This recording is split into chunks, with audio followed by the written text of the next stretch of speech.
Adesso conosciamo un altro pirata con l'aiuto di due bambini, chiama Alessandro e Marianna. Chi conosciamo adesso? Allora, un altro pirata che si chiama James. Adesso capite anche che vita ha iniziato dopo essere scappato dalla nave. La sua amichetta si chiama Marta, che è l'acrobata, perché loro vivono in un circo, è vero? Allora, qui c'è la voce narrante che adesso diamo una mano, la faccio io.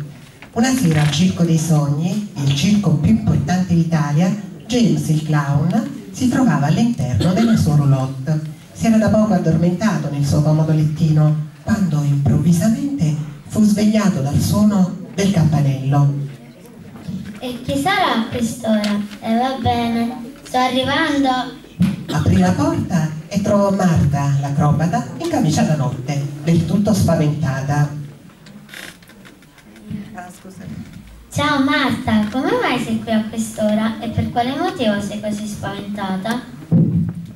James, aiutami, ho paura, c'è un fantasma in giro per il circo.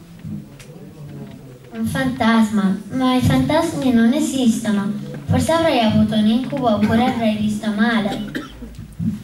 Invece non mi sto sbagliando.